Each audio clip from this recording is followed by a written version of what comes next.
২ বছর যেতে না যেতেই জুলাইয়ের এত বেহাল দশা কেন? আজকে প্রধানমন্ত্রী তারেক রহমানের সাথে জাপানের একটি প্রতিনিধি দল দেখা করে কি বলেছে? আজ হঠাৎ কেন ইউনূসের উপদেষ্টাই বলছে সব দোষ খলিলের? এবং বৈষম্য বিরোধী ছাত্র আন্দোলনের পেজ কেন ফেসবুক রিমুভ করে দিল?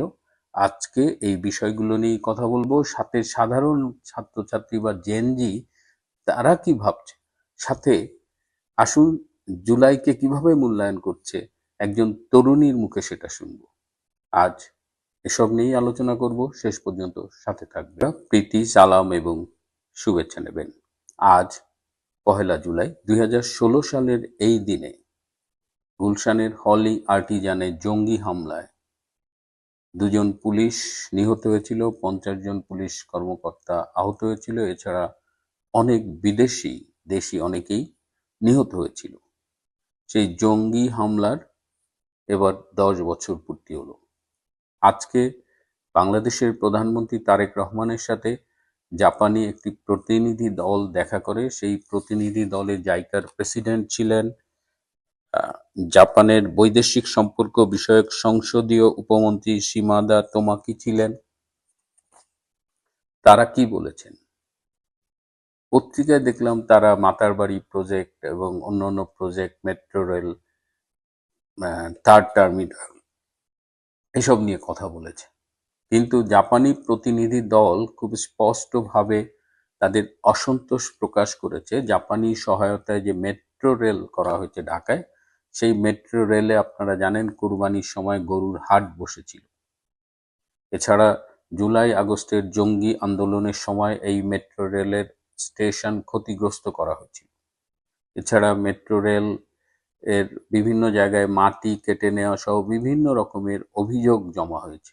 সেই অভিযোগের প্রেক্ষিতে এই জাপানি প্রতিনিধি দল তারেক রহমানকে বলেছেন যে এই মেট্রো রেল করার সাথে তাদের অনেক জীবন জড়িত। কমপক্ষে ১১ জন জাপানি এই হলি আর্টিজানে জঙ্গিদের দ্বারা খুন হয়েছিল। সুতরাং এটি তাদের একটি আবেগের জায়গা এবং তখন অনেকেই ধারণা করেছিল যে জাপানি সহায়তা বোধহয় প্রত্যাহার করা হবে, জাপান হয়তো আর মেট্রো রেলে কাজ করবে না।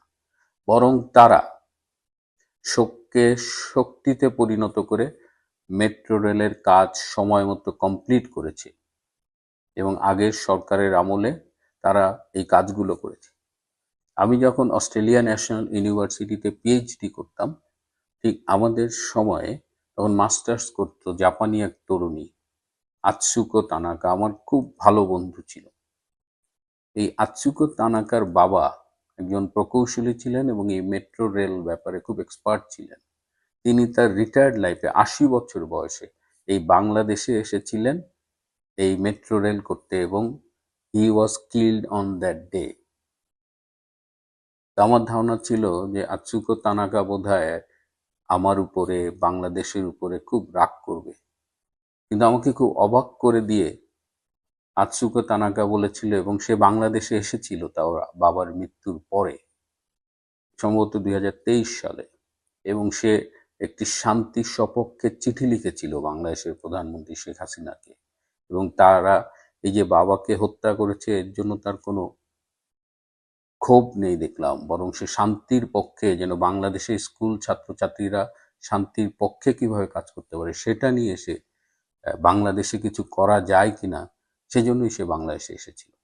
তো সেই মেট্রো রেলে আজকে এই তারেক রহমান সরকার যে অবজ্ঞা উপেক্ষা দেখিয়েছে তারই প্রতিক্রিয়া জানাতে এসেছিল আজকের এই জাপানি প্রতিনিধি দল।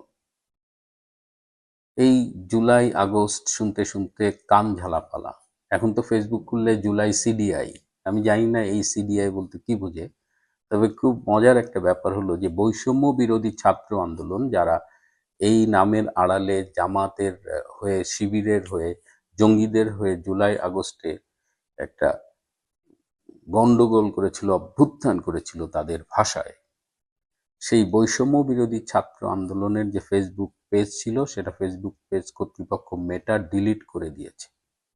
এটার কারণ খুঁজতে গিয়ে জানা গেছে যে ফেসবুক ডিলিট করেছে কারণ তারা প্রচুর ফলস ম্যাটেরিয়াল সেখানে আপলোড করত এবং এটা এখন সবার কাছে মোটামুটি ক্লিয়ার যে এই বৈষম্য বিলোপের জন্য নয়, বরং এটা ছিল জঙ্গিদের একটা প্রতারণার আন্দোলন। বাংলাদেশের সাধারণ মানুষকে প্রতারণা করে এরা বাংলাদেশটাকে একটা জঙ্গি স্থানে পরিণত করার জন্যই এই জুলাই আগস্টের জঙ্গি আন্দোলনটা করেছিল।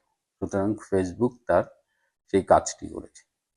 আবার ইউনূসের একজন উপদেষ্টা, মৎস্য বিষয়ক উপদেষ্টা ফরিদা আক্তার, তিনি সম্প্রতি একজন সাংবাদিক রাশেদ আহমেদের সাথে সাক্ষাৎকারে বলেছেন যে সব দোষ নাকি খলিলের। খলিল আমেরিকার কাছে দেশটাকে তুলে দিয়ে আসছে, খলিল লন্ডনে গিয়ে তারেক রহমানের সাথে আপোষ করেছে, খলিল কাউকে কিছু না জানায় সব করছে এবং এখনো খলিল সেই একই কাজ করছে। এবং উপদেষ্টারা যখন সবাই চলে গেছে, খলিল কিন্তু আবার বর্তমান সরকারে রয়ে গেছে। তার মানে চারিদিক দিয়ে কুফা লাগছে, মানে জুলাইয়ের বিরুদ্ধে সবাই এমন ভাবে খেপছে এবং সবাই এখন এখন যেটা দেখা যাচ্ছে যে জুলাইয়ের সাথে সম্পৃক্ততা কিভাবে ডিশোল্ডার করা যায়, যে ভাই আমি জুলাই ছিলাম না, জুলাইয়ের মানে গাছেরটাও খাইছে তলারটাও খাইছে, কিন্তু এখন দেখা যাচ্ছে সে আর ওই লাইনে কথাবার্তা বলতেছে না। তা আসেন আমরা দেখি একজন তরুণী এই জুলাই যোদ্ধাদের সম্পর্কে কি বলছেন। এবং আমার কাছে মনে হয় যে এটা আমি এই কারণেই শোনাচ্ছি যে এটাই জুলাই যোদ্ধাদের সম্পর্কে বর্তমানে বাংলার সংখ্যাগরিষ্ঠ মানুষের ধারণা। জুলাই যোদ্ধা পরিচয় দিলেই এখন জনগণ কিন্তু পিটাচ্ছে ধরে ধরে। কোথাও যা বলেন জুলাই যোদ্ধার জনগণ ধৈরা ঘুরাই দিবে থাপ্পড়, দুই একটা দাঁতও পড়ে যেতে পারে। এখন তো এই পজিশন, আগামীতে এমন হবে যে জুলাই যোদ্ধার নাম শুনলেই প্রথমে ধৈরা বানবো, পিটাইবো, তারপর কবর করে মরেন বা না মরেন কবর দিয়ে দিব। কারণ এটা বাটপারি করেছে আমাদের সাথে, জনগণ তা বুঝে গেছে। মানুষের সেন্টিমেন্টের সাথে এই জুলাই জঙ্গিগুলা খেলেছে। ইউনূস মিলে, দেশ বিরোধী জামাত শিবির মিলে, ইসলাম বিদ্বেষী ইসলাম বিরোধী কতগুলা সংগঠন মিলে এরা আমাদের সাথে খেলেছে। দেখেন যারা সংসদে গেল এনসিপির 6টাই শিবিরের নেতা ছিল, শিবির থেকে এসেছে। তার মানে এই এনসিপি বলেন আর জুলাই বলেন সবই জামাতের একটা মেটিকুলাস ডিজাইন ছিল ইউনূসের সহযোগিতায়।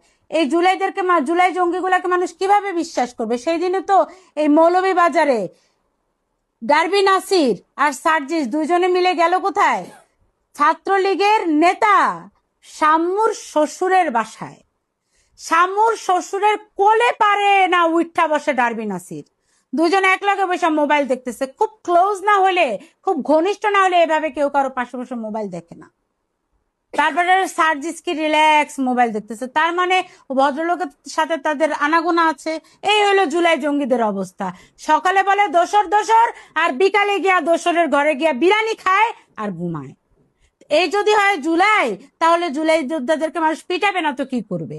একদিন এমন আসবে যে এখন তো এরা পালিয়ে যাচ্ছে, পরবর্তীতে পালানোর জায়গাও পাবে না। অতএব এই জুলাই জুলাই বলা বন্ধ করেন। জুলাই সনদে বাস্তবায়নের নামে আমার 72-এর সংবিধানকে লুণ্ঠিত করার চেষ্টা বন্ধ করেন। আপনারা বলেন যে জুলাই আছে দেখে 71 না, এটা একটা ভুল, এটা একটা দেশ বিরোধী কথা। জুলাইয়ের মতো এটা একটা আন্দোলন করেছিল, কোটা বিরোধী আন্দোলন, কিন্তু সেই কোটায় এরা উপদেষ্টা হয়েছে, সেই কোটায় এদেরকে এমপি হতে দেখেছি আমরা, সেই কোটায় চিকনা ছেলেগুলা যাদের গায়ে কোনো মাংস ছিল না, ওদের গায়ে 20-30 কেজি মাংস হয়ে গিয়েছে। অথচ এরা আমার 1971 সালকে মুছে ফেলতে চাচ্ছে, সেটা করা সম্ভব না। অতএব জুলাই পরিচয় দিলেই জনগণ এখন পিটাবে, পরিচয় দিতে সাবধানে দিবেন।